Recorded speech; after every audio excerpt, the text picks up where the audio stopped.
Is NASA about to build a light-speed drive? Could we soon leave our solar system and travel to distant stars? Be sure to stay tuned until the end because this technology sounds like science fiction, but it's actually in development. Welcome everyone.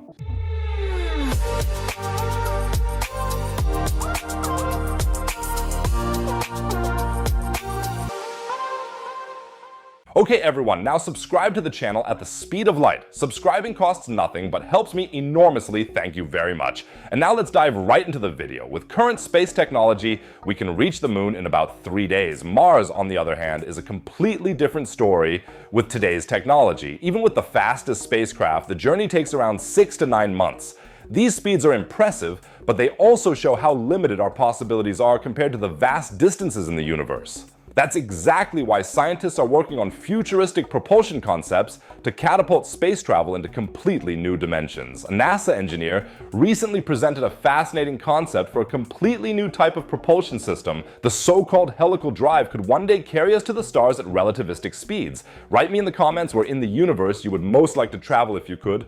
I am very curious about your travel destinations. Our Earth is already about 150 million kilometers away from the Sun. That's already an unimaginable distance for our brains, but it's only a stone's throw compared to the 4.5 billion kilometers from the Sun to Neptune. Our nearest neighboring star, Proxima Centauri, is 4.24 light years away. Even at the speed of light, it would take us over 4 years to get there. Our neighboring galaxy, Andromeda, is 2.5 million light years away. I think you can see the problem. With our current technology, it would take us thousands of years to reach the nearest stars, and the distances in space are not only a problem for manned spaceflight, but also for unmanned missions. The limited lifespan of space probes and the difficulty of providing the amount of energy required for such eternally long journeys are immense technical hurdles. The search for new and advanced propulsion methods will therefore determine whether we become an interstellar species or remain bound to Earth.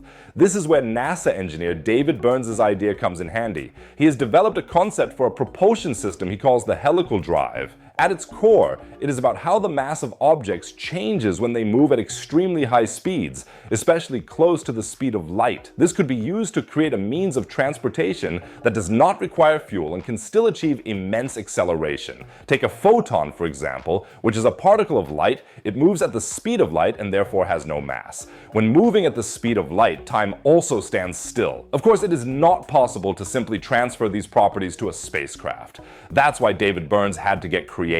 Imagine a box on a frictionless surface. Inside this box is a rod on which a ring can slide. When a spring inside the box pushes the ring slides in one direction while the box swings back in the opposite direction. This is basically fundamental physics, the principle of action and reaction as described in Newton's third law of motion. So now we have a box that wobbles back and forth. The innovation of the helical drive is that the mass of the ring would be different depending on which direction it is moving. If the ring had a greater mass in one direction than in the other, it would give the box a greater push in that one direction. This would mean that the action exceeds the reaction and the box is actually accelerated forward. But isn't that a violation of the laws of physics? Not according to Einstein, and he knew a thing or two about the subject. According to the special theory of relativity, objects gain mass as they approach the speed of light. This effect is well known in particle accelerators, for example. These relativistic effects must always be taken into account in the calculations. In David Burns' concept, such charged particles, known as ions, would be used in a helical loop, hence the name helical drive.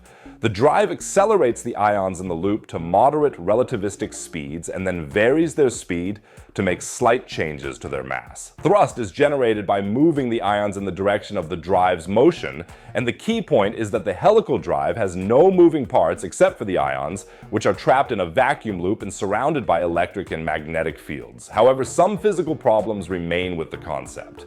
We all remember from school that the conservation of momentum is a fundamental principle of physics.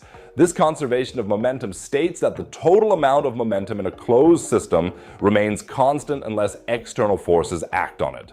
Burns' helical engine argues that the change in the mass of the ions in the loop leads to asymmetrical pressure exertion, which drives the propulsion system. This could be seen as a violation of the conservation of momentum, as there are no external forces that would explain the movement. And then there is another problem. Einstein might have had something to complain about with this concept. According to the special theory of relativity, objects gain mass as they approach higher speeds. If the ions in the loop of the helical engine are accelerated to increase their mass, they would also have to continue to run at a constant speed in the loop in order to maintain the described asymmetric pressure exertion. However, this contradicts the special theory of relativity, which also states that the speed of the ions would decrease as their mass increases.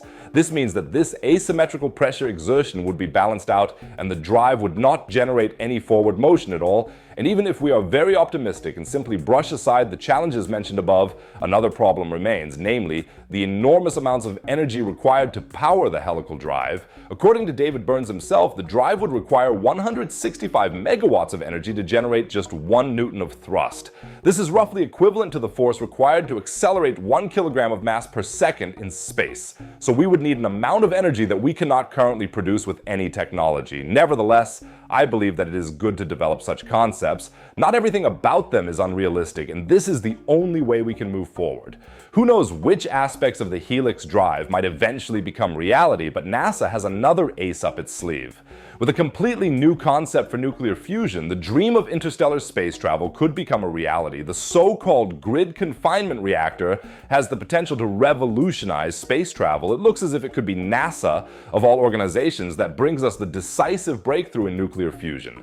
Before we turn our attention to this revolutionary NASA process, let's first take a look at the current methods of nuclear fusion. At first glance, nuclear fusion sounds like a utopia. It offers all the advantages of nuclear fission, that is, no greenhouse gas emissions, a compact size, and very high net power, without the disadvantages of nuclear fission. There is no risk of a meltdown, nor is there any highly radioactive waste. In nuclear fusion, 2 small atomic nuclei fuse into larger atoms due to high forces, releasing incredible amounts of energy in the process. The process occurs naturally in the universe, in stars. Every second, our sun fuses nearly 600 million tons of hydrogen into helium. If we could replicate this process here on Earth, we would have solved our energy problem. However, atoms do not naturally want to fuse with each other. They repel each other due to their charges. According to the Lawson criterion, we must either increase the pressure massively or heat the fusion material to approximately 100 million degrees Celsius. There are many approaches to this. Magnetic confinement reactors and magnetic target reactors use massive superconducting magnets to compress the hydrogen plasma with sufficient force. There is also the approach of laser fusion, in which a capsule containing hydrogen is heated to insanely high temperatures. However, these concepts require enormous amounts of energy to cool the equipment and maintain the fusion. The discrepancy between the immense energy that must be invested in the fusion process and the relatively small amount of energy that has been obtained so far is the major problem that nuclear fusion research still has to solve. So how does NASA come into play? In their search for a new way to power their space probes, NASA scientists have found a way to build a fusion reactor that is much simpler, much more compact, and potentially much more efficient than any other we have today. The ingenious invention by NASA engineers is called a grid confinement reactor. Grid confinement is a much more elegant and low-power way to make hydrogen atoms dense enough to fuse. To understand this, we logically have to go down to the atomic level. A metal lattice is used for lattice confinement. At the molecular level, all metals have a crystal structure. This means that the atoms are arranged in a uniform repeating pattern known as a lattice. Hydrogen can be pressed into certain metal lattices and occupy the spaces between metal atoms. This works particularly well with the metallic element erbium, as the metallic bonds compress the hydrogen very tightly. When hydrogen is pressed into such an erbium lattice, it is referred to as deuterated erbium. The hydrogen atoms are squeezed together very tightly in this deuterated erbium. This is almost enough for the hydrogen atoms to fuse, but unfortunately not quite.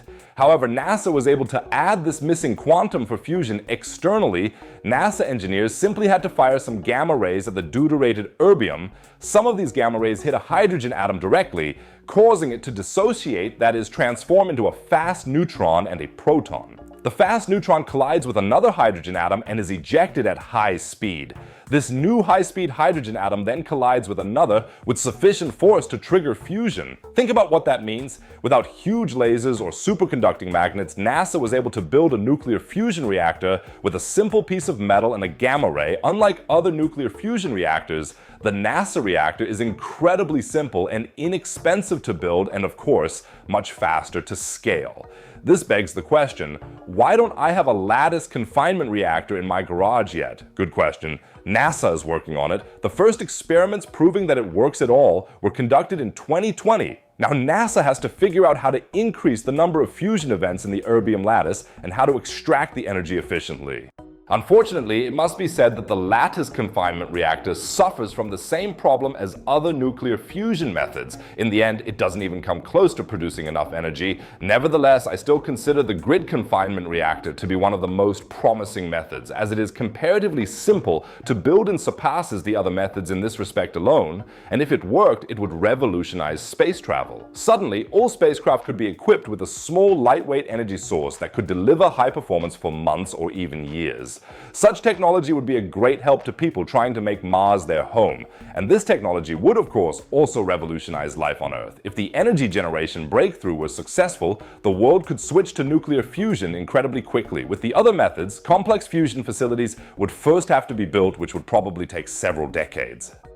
The holy grail of interstellar space travel would of course be warp drive, and physicists have now actually achieved a theoretical breakthrough that shows that this technology may not have to remain science fiction forever. But what exactly is warp drive?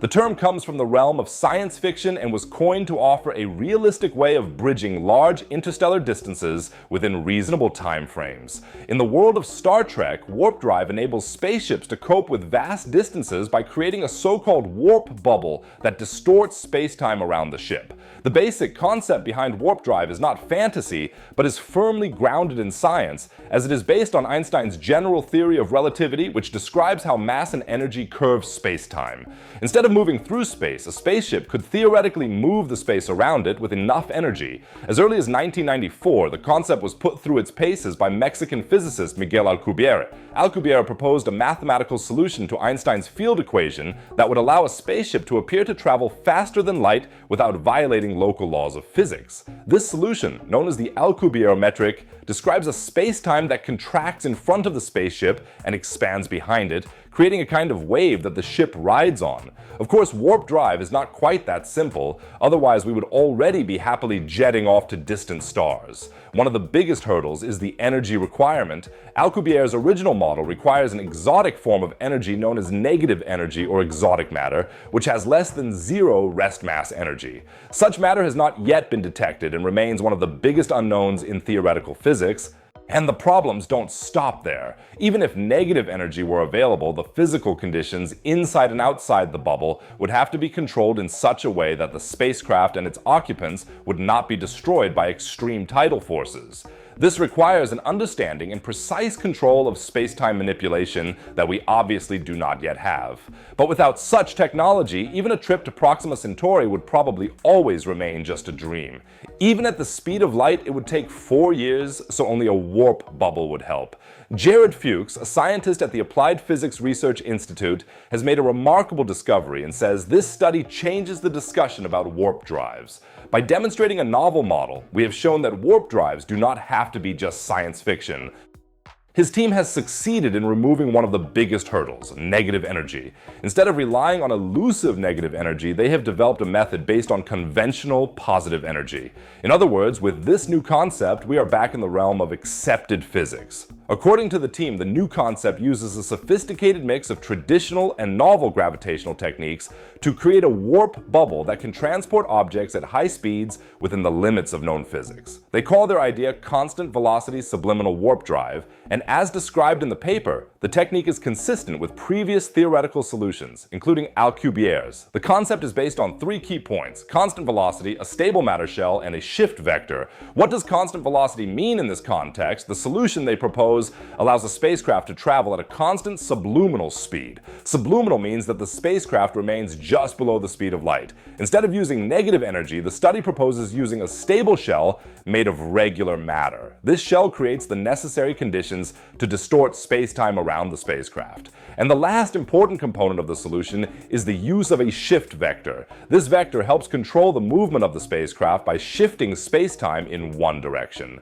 This is similar to how the Alcubierre metric works. The drive is designed to operate without negative energy because the concept uses a stable matter shell with a positive ADM mass, which stands for Anovid Desaissner mass. This is a concept from general relativity that describes the total mass of an isolated system. It is calculated by measuring the curvature of space-time far away from all masses.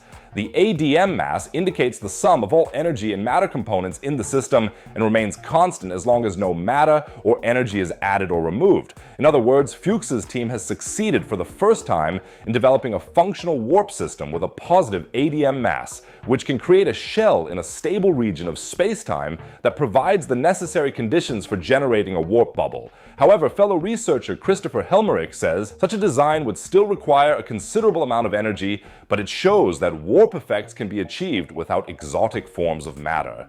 These results pave the way for a future reduction in the energy requirements of warp drive. So it has brought us one step closer to a realistic warp drive, but it is still incredibly energy intensive. But if you want to hear my personal opinion, this is exactly how you make the impossible possible. You achieve small breakthroughs, get closer and closer to feasibility until eventually it works. This is how all the major technological revolutions in human history have come about. And in my opinion, this is exactly how it will be with warp drive, which is why this study is a super important breakthrough on our journey to the stars. I hope you're now as excited about the future of space travel as I am. I'll keep you up to date on all further developments here on this channel. So subscribe and give the video a like for the algorithm if you enjoyed it. Otherwise, I'd say see you in the next video. Take care, everyone.